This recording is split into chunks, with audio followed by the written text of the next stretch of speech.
Hello student, कैसे हो आप सब। आपका स्वागत है आपके अपने चैनल एम स्टडी पर। आज हम सीखेंगे नंबर सिस्टम, जिसे संख्या पद्धति कहते हैं, कि इसमें प्राकृत संख्या, पूर्णांक संख्या, पूर्ण संख्या, वास्तविक संख्या, ये सब क्या होती है। चलिए इसके बारे में सीखते हैं। सबसे पहले हम सीखेंगे प्राकृत संख्या क्या होती है। तो सबसे पहले हम सीख रहे हैं कि प्राकृत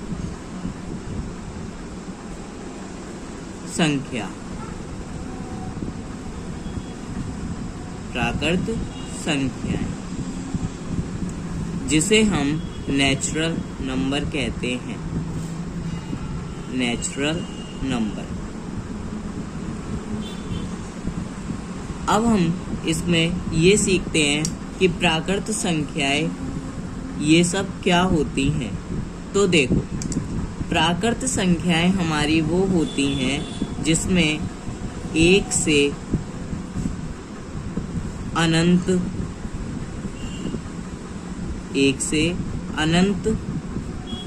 तक की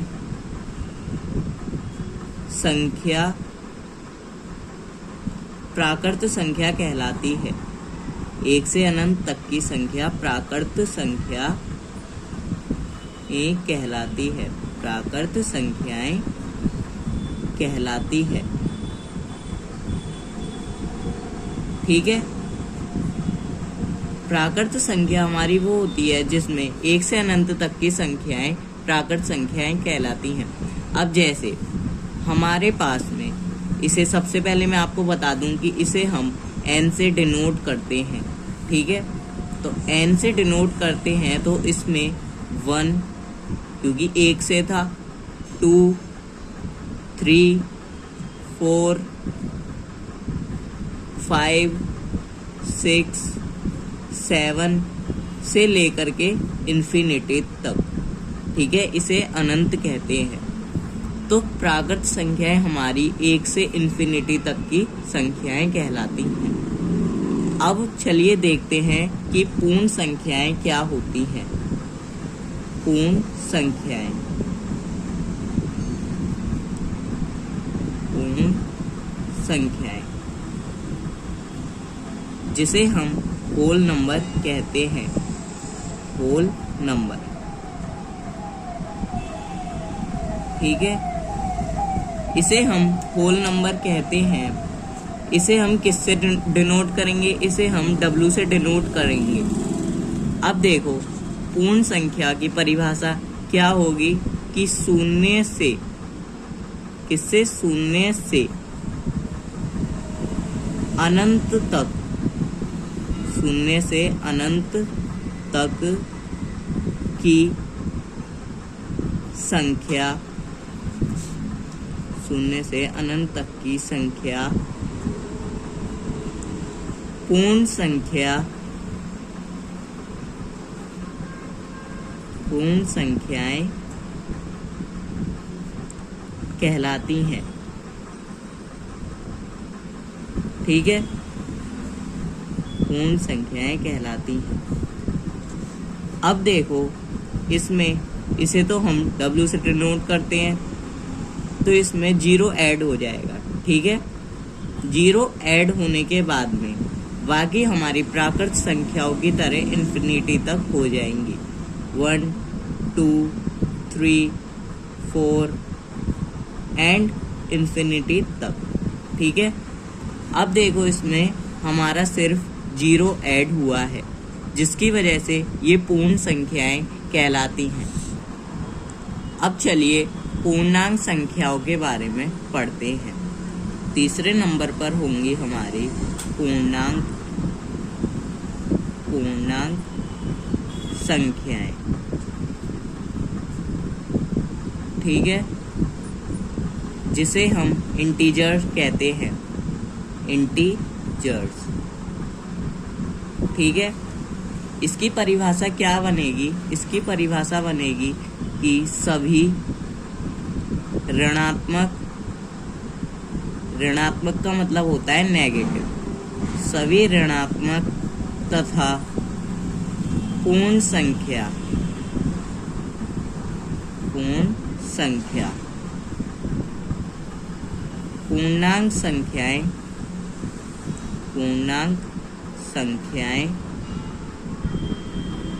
कहलाती हैं। ठीक है, कहलाती हैं। इसमें क्या होगा, इसे हम आई से डिनोट करेंगे। इसमें हमारी आ जाएंगी 0 ऐड होगा क्योंकि पूर्ण संख्या है। ठीक है, 1 2 3 4 5 एंड इन्फिनिटी तक। ठीक है, अब 0 से छोटी ऋणात्मक संख्या है -1 -2 -3 -4 -5 एंड ये भी इन्फिनिटी तक। ठीक है, ये सभी हमारी पूर्णांक संख्याएं कहलाती हैं जो ऋणात्मक तथा पूर्ण संख्याओं से मिलकर के बनती हैं। 0 से छोटी ऋणात्मक संख्या होगी, इधर की साइड में हमारी सभी छोटी वैल्यूज आएंगी, और 0 से राइट हैंड साइड में इन्फिनिटी तक सभी बड़ी वैल्यूज आएंगी। 1 से बड़ा 2, 2 से बड़ा 3, 3 से बड़ा 4, ऐसे कर करके इन्फिनिटी तक वैल्यूज आएंगी। अब सीखते हैं कि परिमेय संख्या क्या होती है। चलिए, परिमेय संख्या।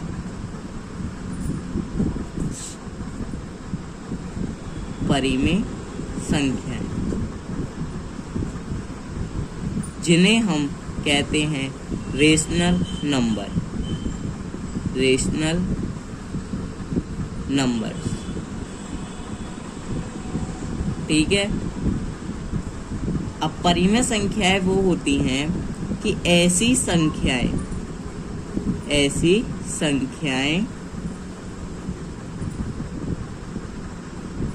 जिन्हें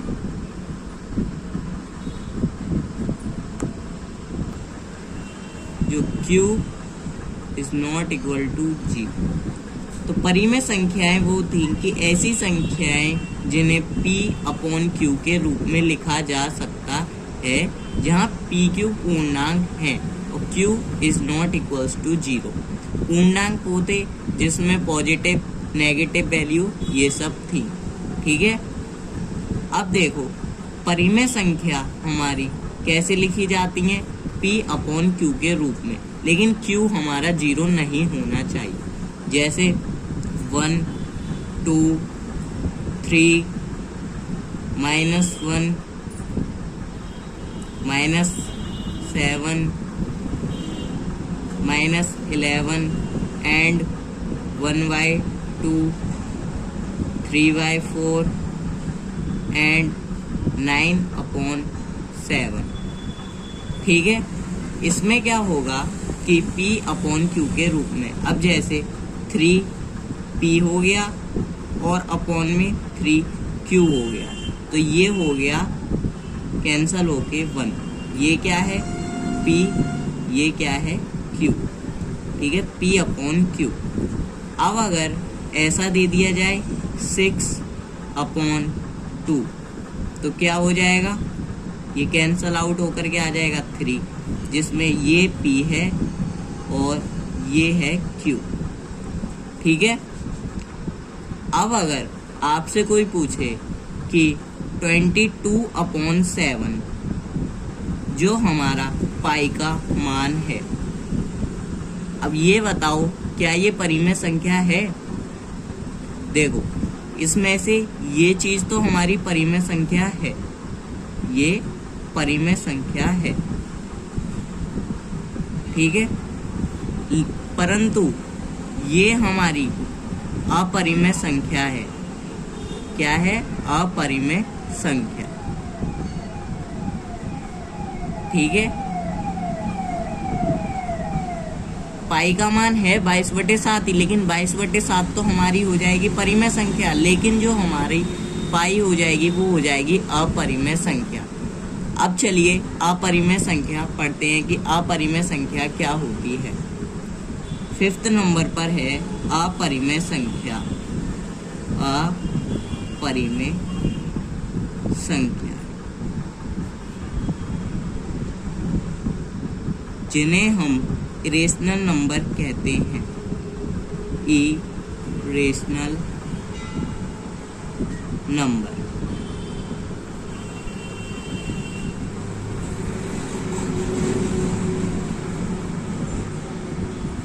इरेशनल नंबर, ठीक है। अब देखो मैं इसकी डेफिनेशन लिख देता हूँ, ठीक है। तो अपरिमेय संख्याएं की डेफिनेशन होगी कि ऐसी संख्याएं जिन्हें P/Q के रूप में नहीं लिखा जा सकता है, जहाँ पर PQ पूर्णांक है तथा Q जो हमारा होगा वो इज नॉट इक्वल्स टू 0 होगा, यानी कि Q हमारा 0 नहीं होना चाहिए। अब देखो ये एक तो P/Q के रूप में नहीं होनी चाहिए और Q is not equals to 0 होना चाहिए। तो अपरिमेय संख्या हमारी हो जाएगी क्या, √2, ठीक है, √3, √5, √6, मतलब रूट के अंदर की वैल्यूज हमारी अपरिमेय संख्याएं होंगी, √7, ऐसे कर करके पाई हमारी अपरिमेय संख्या होगी। लेकिन √4 या फिर √9 ये हमारी अपरिमेय संख्याएं नहीं होंगी, क्योंकि √4 हमारा 2 हो जाएगा और √9 हमारा 3 हो जाएगा, ठीक है। तो 3 और 2 हमारी परिमेय संख्याएं होती हैं, लेकिन जो रूट के अंदर की वैल्यूज होती हैं वो अपरिमेय संख्याएं होती हैं। इसमें हम 4, 9 या फिर स्क्वायर वाली चीज़ें नहीं लेंगे, ठीक है। ये हमारी होती हैं अपरिमेय संख्याएं। पाई हमारा अपरिमेय संख्या होता है, कैसे होता है मैंने अभी आपको बताया था। अब चलिए वास्तविक संख्याओं के बारे में पढ़ते हैं। वास्तविक संख्याएं, वास्तविक संख्याएं जिन्हें हम रियल नंबर कहते हैं, ठीक है, रियल नंबर। इसकी डेफिनेशन लिख देते हैं। अब देखो वास्तविक संख्याएं की परिभाषा। परिमेय व अपरिमेय संख्या मिलकर वास्तविक संख्याएं कहलाती हैं। परिमेय मैंने आपको बताया था जिन्हें P/Q के रूप में लिखा जा सकता है। अपरिमेय जो रूट के अंदर की वैल्यूज होती हैं वे अपरिमेय संख्याएं होती हैं। तो परिमेय व अपरिमेय संख्या मिलकर वास्तविक संख्या कहलाती है। कैसे, चलिए देखते हैं।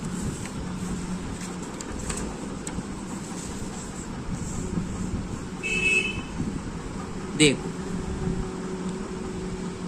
√2 अपरिमेय संख्या, √3 अपरिमेय संख्या, √7 अपरिमेय संख्या, 2 परिमेय संख्या, 7 परिमेय संख्या, 6 परिमेय संख्या, 3/2 परिमेय संख्या, ठीक है।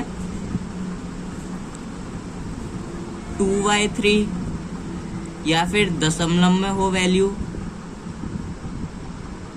ये सब हमारी क्या होती हैं, वास्तविक संख्याएं होती हैं, ठीक है।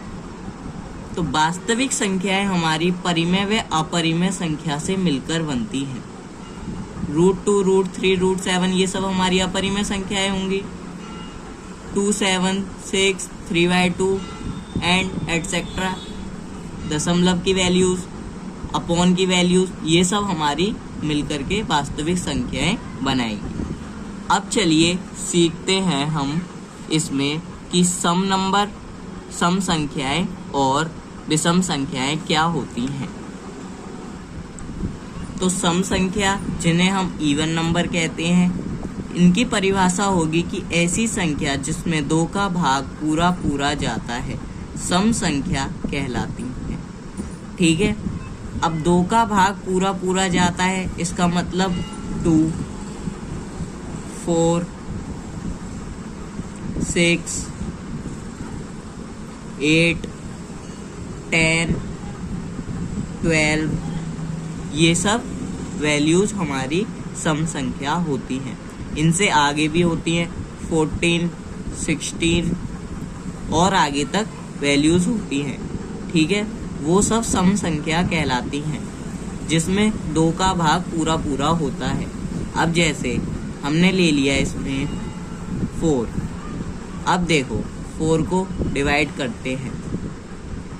2 से 4 को डिवाइड किया 2 बार में, देखो पूरा पूरा भाग गया हमारा इसमें, तो ये सम संख्या होंगी। अब चलिए देखते हैं कि विषम संख्या क्या होती है, ठीक है। तो विषम संख्या, जिन्हें ऑड नंबर कहते हैं, तो ये होती हैं ऐसी संख्या जिसमें 2 का भाग पूरा पूरा नहीं जाता है, विषम संख्या कहलाती है। सब में 2 का भाग पूरा पूरा जा रहा था, लेकिन इसमें 2 का भाग पूरा पूरा नहीं जाएगा।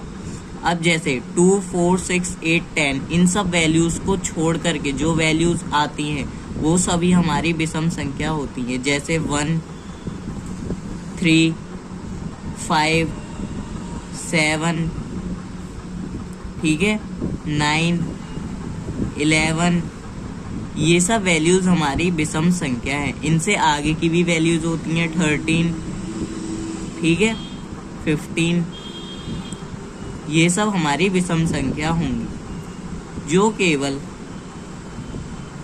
2 का भाग जिसमें पूरा पूरा नहीं जा रहा है, वे सब विषम संख्या हैं, जिन्हें हम ऑड नंबर कहते हैं। तो दोस्तों समझ में आया आपको ये कि इसमें सम संख्या, विषम संख्या, वास्तविक संख्या, ये सब क्या होती हैं।